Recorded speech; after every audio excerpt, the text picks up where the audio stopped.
Hello students, how are you all. आप और हम लगे हैं एग्ज़ाम के प्रिपरेशंस में। यस, हम कर चुके हैं राइटिंग स्किल्स पर so many videos. Format of notice is there, format of report writing is there, format of advertisement is there. And today I am here with very important question and you find it very difficult to solve it. Yes, I am talking about note making. आज मैं इस video में बताने वाला हूँ कि note making की format क्या होता है। आज आपको वाकिफ़ करवाने वाला हूँ इस वीडियो में नोट मेकिंग के फॉर्मेट से। नोट्स, जी हाँ, नोट्स आप बनाते हैं लेक्चरर को सुनते हुए, बुक्स को रीड करते हुए। तो जो एग्ज़ाम में पूछा जाता है 300 वर्ड्स का एक पैसेज आपको दिया जाता है जिसके अंदर से आपको नोट्स बनाने होते हैं।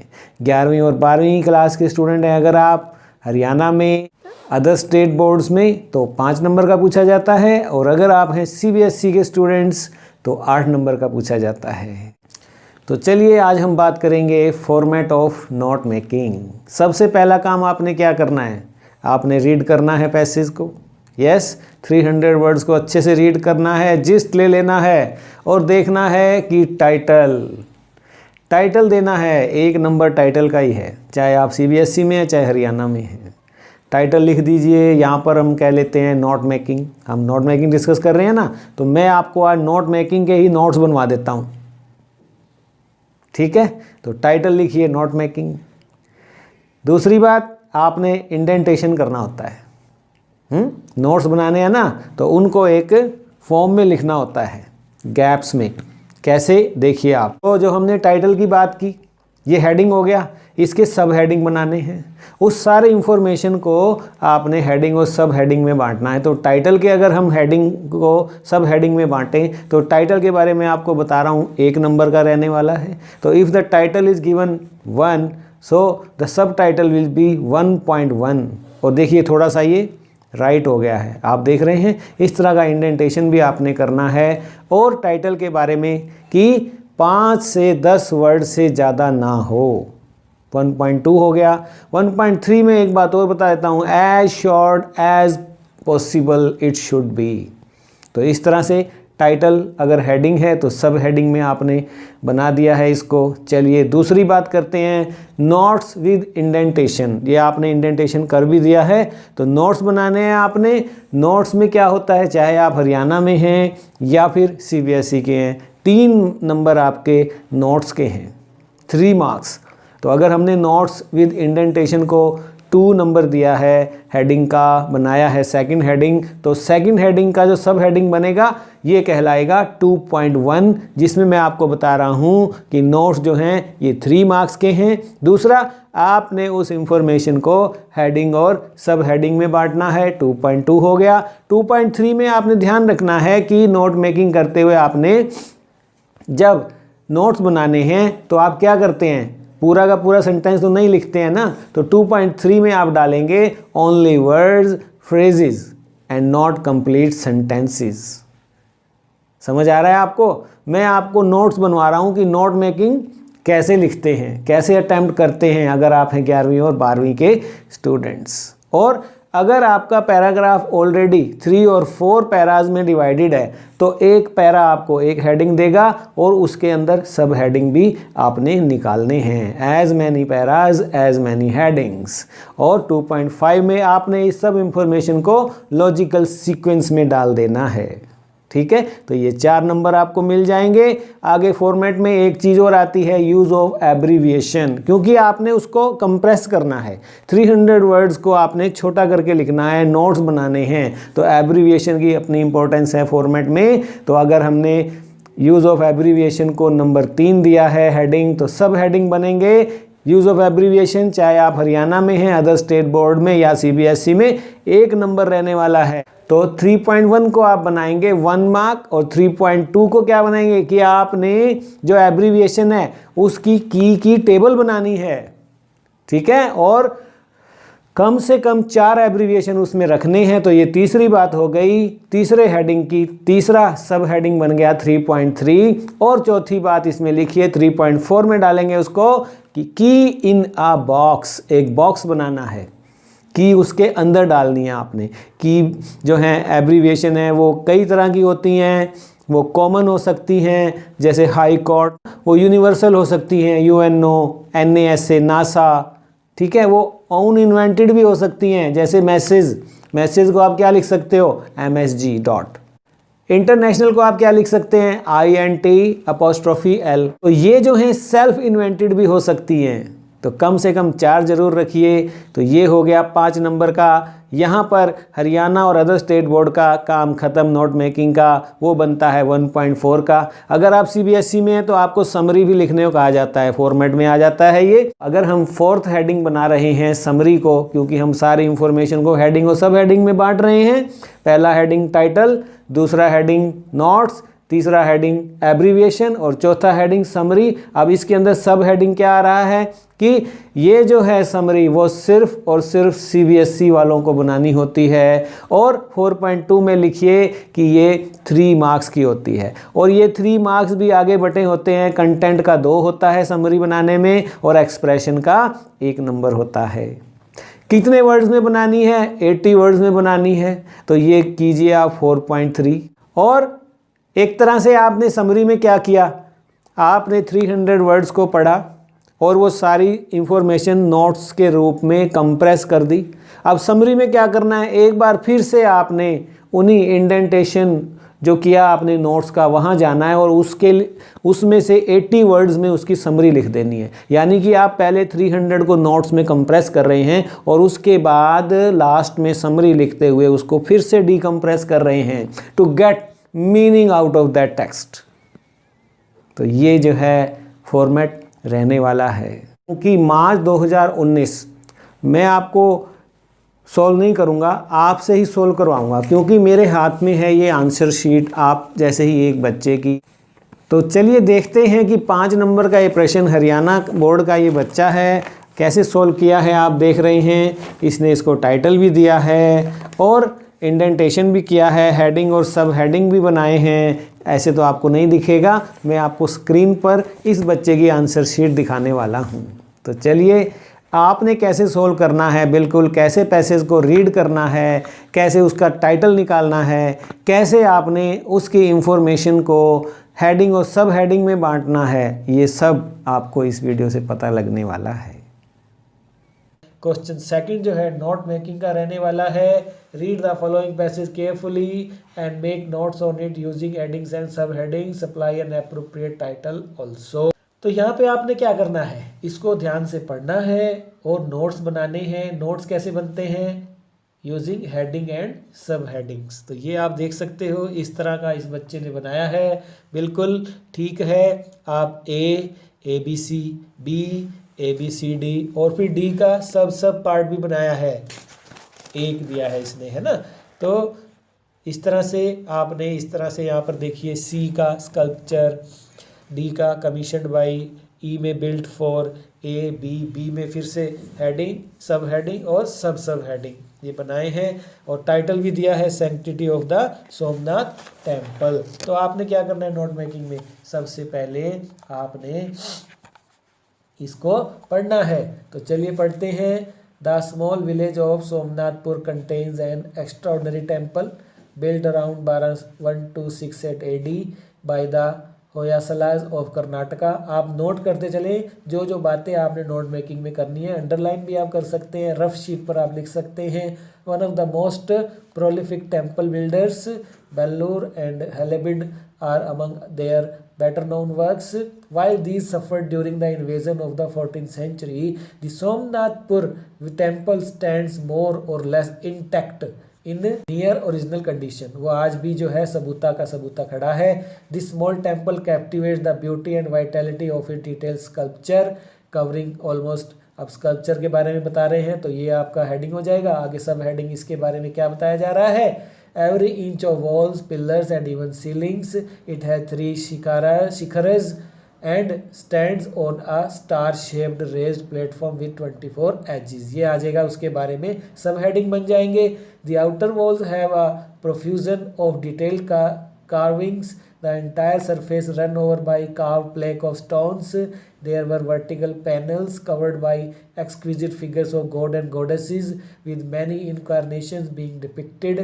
There were nymphs too, some carrying an ear of maize, a symbol of plenty and prosperity. To the elaborate ornamentation, ये भी आ जाएगा सब हेडिंग में। The very characteristics of Hoysala's sculpture was a remarkable feature. On closer look, and it is worth it, the series of friezes on the outer walls revealed intricately carved caparisoned elephants, charging horsemen, style flowers, warriors, musicians, crocodiles, and swans. The temple was actually commissioned by Som Dandanayaka or Somnath. He named the village after himself. The minister of the Hoysala king Narsimha III.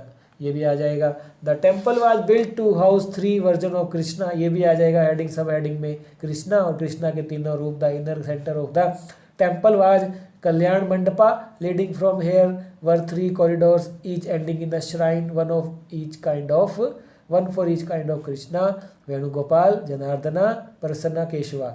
दो only 2 remain in their original form in the darkness of the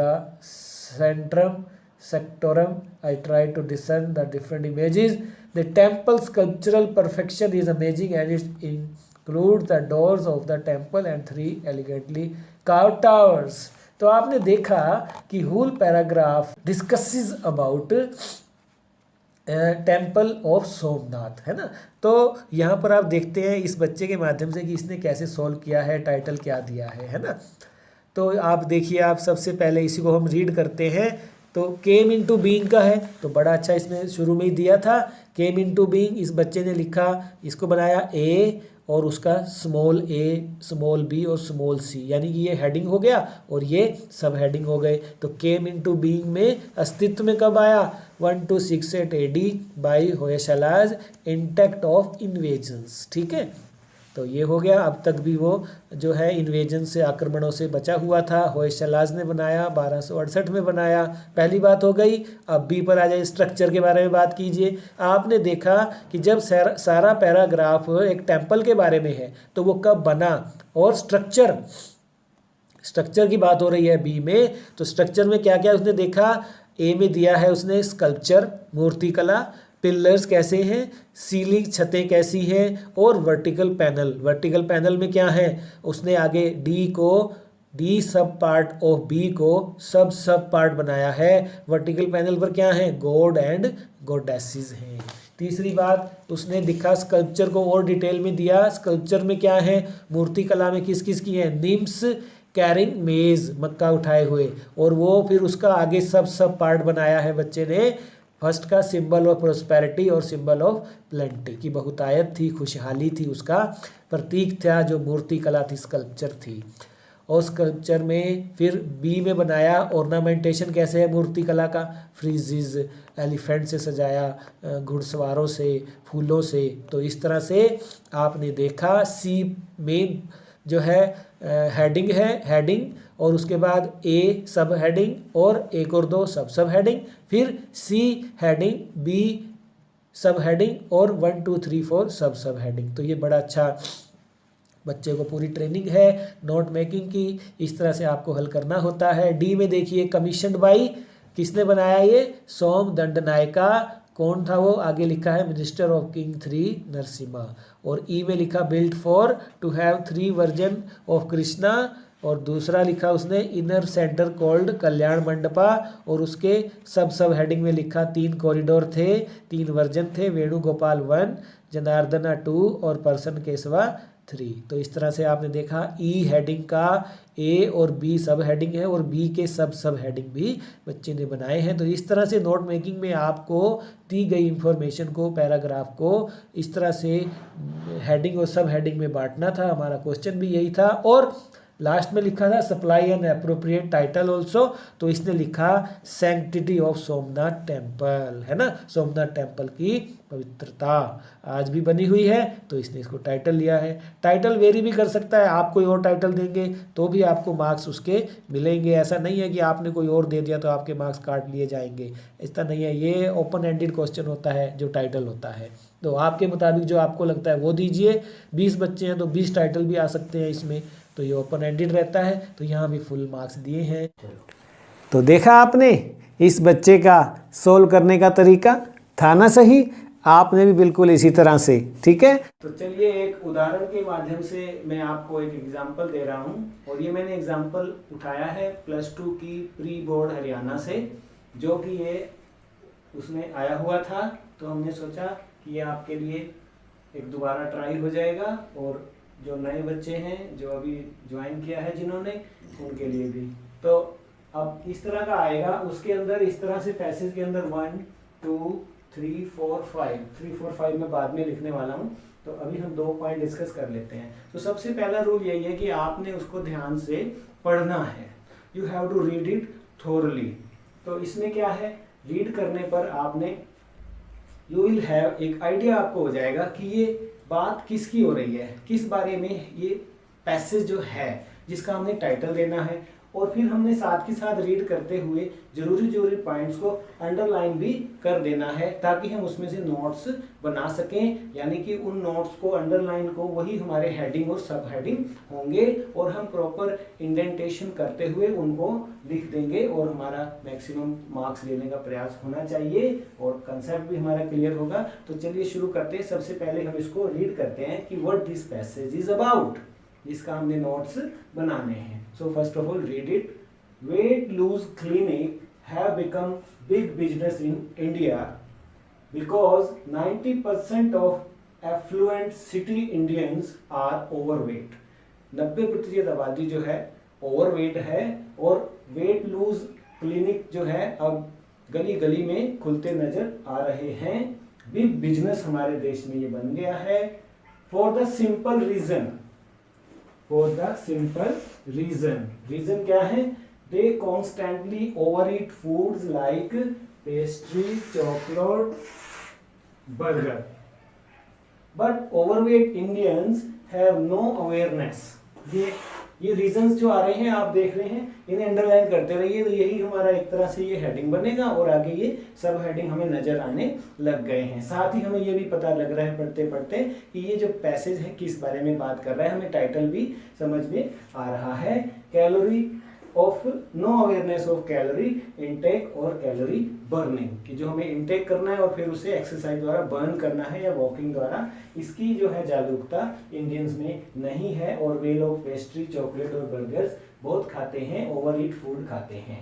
तो ये पहला जो है हमारा इसमें para है, इसके नोट्स हमने अलग बनाने हैं, और उसके बाद दूसरा रीड कर लेते हैं, हम एक बार रीड कर लेते हैं। उसके बाद there is simple trick to stay slim. अब सेकंड पैरा, फर्स्ट में तो रीजन आ रहे थे, दूसरा पैरा हमें कुछ ट्रिक बता रहा है कि कैसे हम स्टे जो है स्लिम जो अपने आप को रख सकते हैं।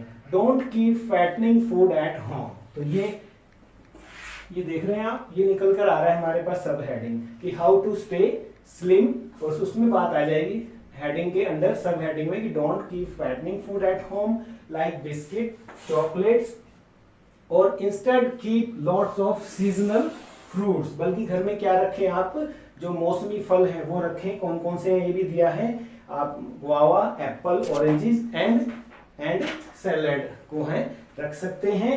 And you will be forced to eat fruits and salads which fill stomach and give few calorie needed. जितनी हमें रिक्वायरमेंट है, फल अगर हम खाते हैं तो जितनी हमें कैलोरी रिक्वायर्ड है उतनी ही जो है हमें होगी, और हम मोटे नहीं होंगे। इस तरह से अगर हम इसका अभी टाइटल देना चाहें, 2 पैरा को पढ़कर भी आप इसका आसानी से टाइटल दे सकते हैं। टाइटल आप बिगिनिंग में भी दे सकते हैं, और या फिर समरी से पहले भी आप टाइटल दे सकते हैं। तो टाइटल की बात हम तीनों पैरे और जो हैं पढ़कर तब देंगे, ताकि हमें पूरा पैसेज पढ़कर ही टाइटल सुटेबल निकल कर आए, ना कि 2 पैसेज पढ़ के। तो हम इन 2 पैरास के पहले नोट्स बना लेते हैं।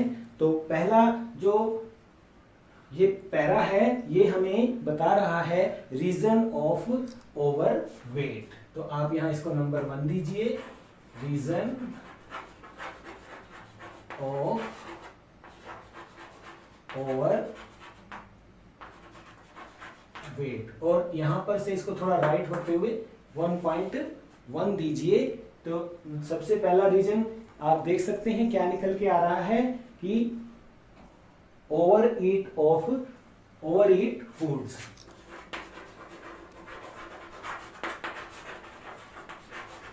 ये पहला रीजन निकल कर आ रहा है, और दूसरा निकल कर आ रहा है मच इनटेक ऑफ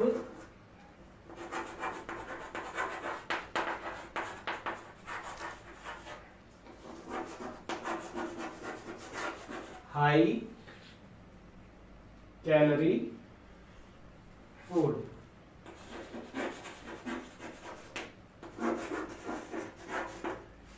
इस प्रकार, और much intake of high calories. और हाई कैलोरीज में क्या क्या चीजें हैं जो इंडियन जो हैं खा रहे हैं, जिन्हें ये देख रहे हैं आप, ये भी डाल दीजिए आप 1, इसको इधर कीजिए 1.2 में, फिर आप इसको 1 दे दीजिए। क्या क्या खा रहे हैं? पेस्ट्रीज 1.2.2 दे दीजिए अब इसे, चॉकलेट 1.2.3 में, बर्गर्स। तो इस प्रकार से इंडेंटेशन जो इसका किया जाना है।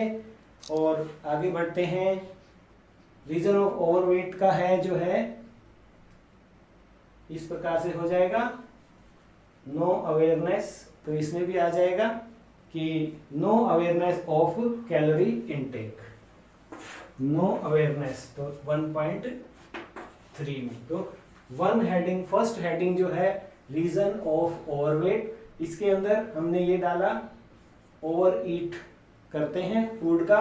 1.2 में डाला much intake of high calorie food. वो कौन कौन से हैं? आगे 1.2 के अंदर हमने 3 डाले हैं। और इस प्रकार से तीसरा रीजन जो है no awareness of calorie intake, no awareness. 10 para 1 में से हमने एक हेडिंग लिया और 3 सब हेडिंग, और दूसरे सब हेडिंग में से 3 जो है सब हेडिंग भी हमारे आ गए हैं, सब टाइटल भी जिसे हम कहते हैं। इसी प्रकार से अब हम नंबर 2 सेकंड पैरा पढ़ते हैं, और जिसे हम एक टाइटल देंगे, हम इसको हम देते हैं there is simple trick to stay slim. तो हम ट्रिक टू स्टे स्लिम, इसको हम नाम देते हैं हेडिंग का। और इसके अंदर अब हम सब हेडिंग बनाएंगे। तो सबसे पहला जो सब हेडिंग रहेगा, देखिए आप, don't keep fattening food at home, don't keep, तो यहां पर आ जाएगा not to keep fast food या फैटनिंग फूड लिख देंगे हम। और 2.2 में दूसरा रीजन देखिए, बिस्किट लाइक चॉकलेट। और दूसरा क्या है कि अगर हमने अपने आप को फिट रखना है तो हम ये नहीं रखेंगे, और क्या रखेंगे? फ्रूट्स लाइक, देखिए आप, instead keep lots of seasonal fruits. तो आप लिखिए सीजनल फ्रूट्स, यहां पर कीप डालिए, कीप सीजनल फ्रूट्स। और 2.3 में एक आप क्या डाल देंगे? सैलेड भी यहाँ पर डाल देंगे, तो इसके साथ salad which fill stomach and give the few calories needed. Thus, these are the 2 paras. Let's study another 3:1, and number 3 will be passage हमने पढ़ लिए और उनके नोट्स भी बना दिए हैं। चलिए, क्योंकि आपका 240 वर्ड्स का आने वाला है, तो 120 का हम कर चुके हैं, और 120 के करीब ये वर्ड्स हैं जिनके हमें नोट्स बनाने हैं। साथ ही जो मैंने आपको बोला एब्रीविएशन, और उसकी हमने एक बॉक्स भी बनाना है, तो वो भी हम बनाने जा रहे हैं। तो चलिए शुरू करते हैं। सबसे पहले इसको भी रीड कीजिए, let's never forget that food is seductive.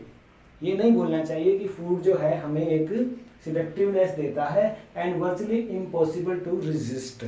और उससे निकलना बचना बड़ा मुश्किल होता है। ये भी कारण होता है कि हम ओवरवेट हो जाते हैं। You can not stop after 3 और 4 प्लेट्स ऑफ वेफर्स। वेफर्स जब आप खाते हैं 2-3 प्लेट खाकर भी हमें लगता है कि और तो ये जो है सेडक्टिवनेस होती है। Best exemplified by sinfully delicious chaat at every city corner. और इसका एक अच्छा उदाहरण जो है दिया गया है कि कैसे आप गली के नुक्कड़ पर जो है कॉर्नर पर जो है शहर के जो है चाट वाले देखते हैं और वहाँ पर you can find house wives, वहाँ पर जो है घरेलू महिलाओं को ईटिंग इट ऑन हॉट जून के गर्म महीनों में दिनों में भी, और उनकी आईज जो हैं चमक रही होती हैं एक्ससी के कारण। तो यहाँ पर हो गया। और उसके बाद आपने देखा कि जो नंबर 3 पैरा है वो हमें जो बात कर रहा है सिडक्टिवनेस ऑफ फूड की, तो इसी को ही हम जो है 3rd हेडिंग दे देंगे, सिडक्टिवनेस ऑफ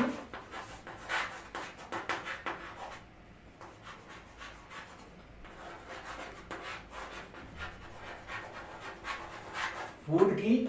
और इसके अंदर 3.1 में अब देखते हैं हम क्या डाल सकते हैं। And virtually impossible to resist, and impossible to resist ले लेते हैं।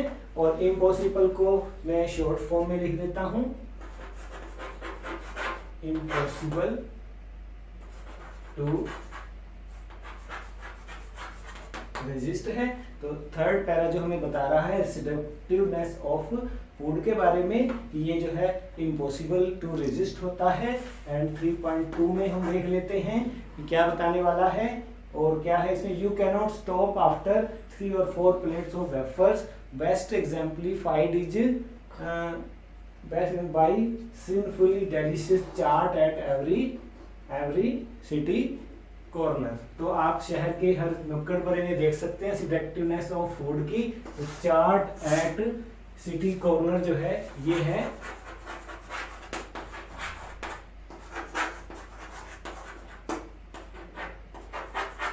सेडक्टिवनेस ऑफ फूड में आ जाएगा। एंड थर्डली इज, और जब way you can not find house wives, you can find housewives eating it on hot June and their eyes are glazed with ecstasy। उनकी आंखों की चमक से भी हम जो है सेडक्टिवनेस ऑफ फूड को देख सकते हैं। वे नहीं जान पाते हैं हम कि हमारे लिए अच्छा है कि नहीं, लेकिन उन चाट जो हर कॉर्नर पर खड़े होते हैं उन महिलाओं को हम देख सकते हैं तपती दोपहरी में भी, तो वे glazed with XC.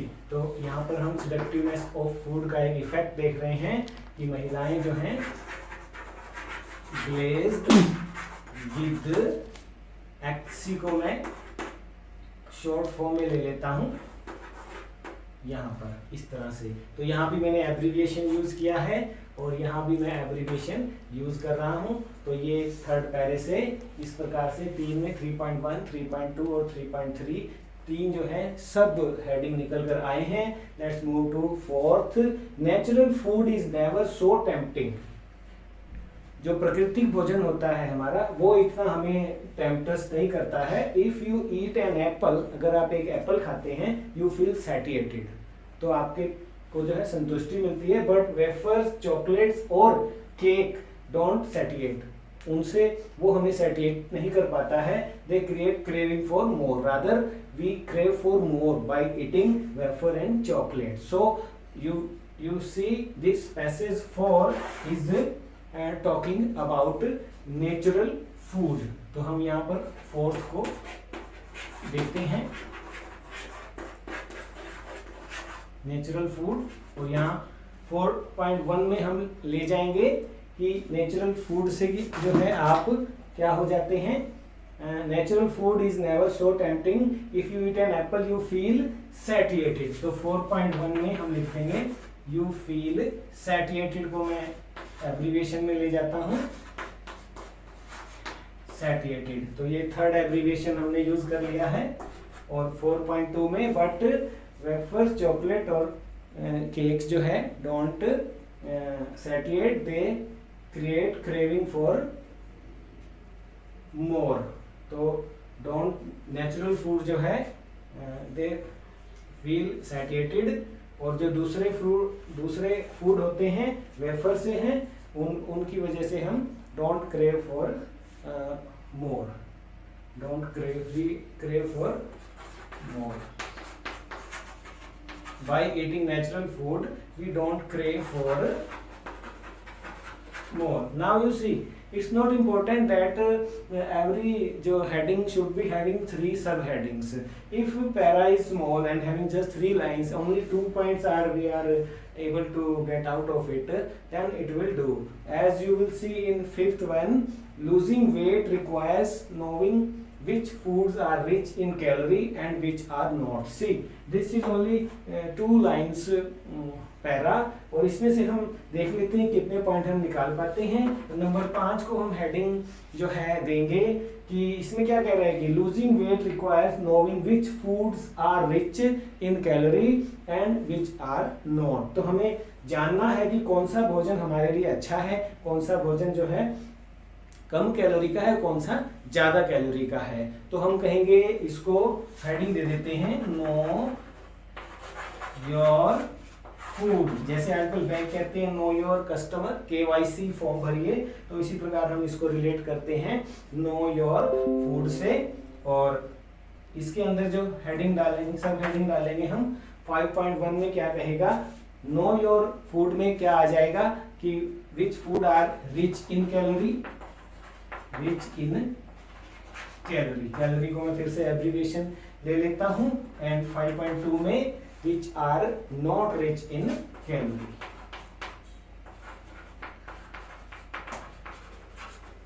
Thus, you have seen we have used so we have gone through all the 5 paras, because 3 marks of notes making and indentation of these points I have written it once again for you. मैंने दोबारा लिखा है। तो first पैरे से हमने ये निकाला है रीजंस ऑफ ओवरवेट, सेकंड पैरे से हमने निकाला है ट्रिक टू स्टे स्लिम, और थर्ड पैरा जो हमें बोल रहा था सिलेक्टिवनेस ऑफ फूड के बारे में, और चौथा पैरा हमें बोल रहा था नेचुरल फूड के बारे में। तो ये हमने हेडिंग निकाली है, और 5वां हमें बोल रहा था कि नो योर फूड, कि कितना ये रिच है कैलोरी में और कितना नहीं है। तो इस तरह से 5 हेडिंग और उनके फिर सब हेडिंग और फिर सब हेडिंग भी देते हुए हमने ये नोट्स बनाए हैं। और नोट्स को बनाते हुए जो भी हमने जो 1 नंबर का एब्रीविएशन की जो है हमने उसको बॉक्स में डालना है, कम से कम 4 हमने यूज करनी है। तो यहाँ हमने 4 ही ली हैं, तो वो है IMPL को हमने इम्पॉसिबल। तो यहाँ पर एक तालिका इस तरह से बना देनी है, ये 1 नंबर इसी का होता है। दूसरा आपने यूज किया है HC वर्ड आया है इसमें, तो मैंने इसको ऐसे लिखा है, तो यहाँ पर हम इसका डिटेल देंगे। उसके बाद सैटिएटेड लिखा है हमने नंबर 4 के हेडिंग के सब हेडिंग में, यहाँ पर भी हम उसको, और दूसरा जो भी है। तो इस प्रकार से कैलोरी को हमने लिया है। तो 1 नंबर का ये जो की टू एब्रीविएशन है वो आपने जरूर देना है, भूलना नहीं है। और उसके बाद based on these headings and subheadings from that passage, now we have to write summary and also title. So you have gone through the para and you have noted all these headings and subheadings. Now you are having a clear cut idea कि ये passage जो है किसकी बात कर रहा है। तो हम जो है इसको टाइटल देने वाले हैं weight lose, what to do and what not to. ठीक है, तो हम यहाँ पर टाइटल दे देते हैं इसको समरी से पहले। टाइटल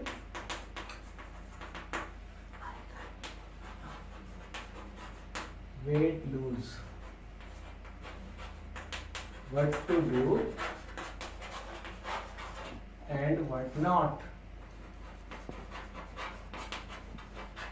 तो इस तरह से आप देख रहे हैं, ये हमने टाइटल दिया है, जो हमें समझ आया है कि ये पैरा बात करता है कि हम वजन कैसे घटाएं, हम क्या करें और क्या ना करें। तो ये हमारी समझ से इसका टाइटल बन रहा है।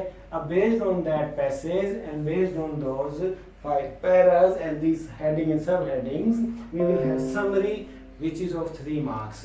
3 मार्क्स है, इसमें 2 मार्क्स का कंटेंट देखा जाना है एंड 1 मार्क इज की हाउ यू एक्सप्रेशन, आपने ग्रामर पोर्शन आपने कैसे उसको एक्सप्रेस किया है, इन हेडिंग में से आपने निकालना है। Like weight gain is good for weight loss clinic in India 90% are overweight because they overeat junk food, people lack awareness of calorie intake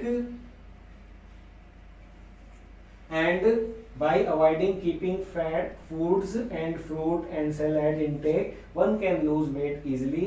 another is food seductiveness, जिसकी भी वो बात कर रहे हैं उसी को हम पॉइंट को उठाते रहते हैं, of junk food which is impossible to resist like chaat and they don't even satiated one, so one should turn to natural food. And एक लाइन और इसमें बनेगी, one should know about which food is rich in calorie and which food is not. thus you have now come to know कि what note making question will be like and how you will solve that question and it's जो है 8 में से 8 number इसमें आपके आ सकते हैं and it's a matter of practice now and you should never forget to give it a key to abbreviation, title, summary, note making, heading, subheading. So these 4-5 things are important and best of luck. Thank you for watching.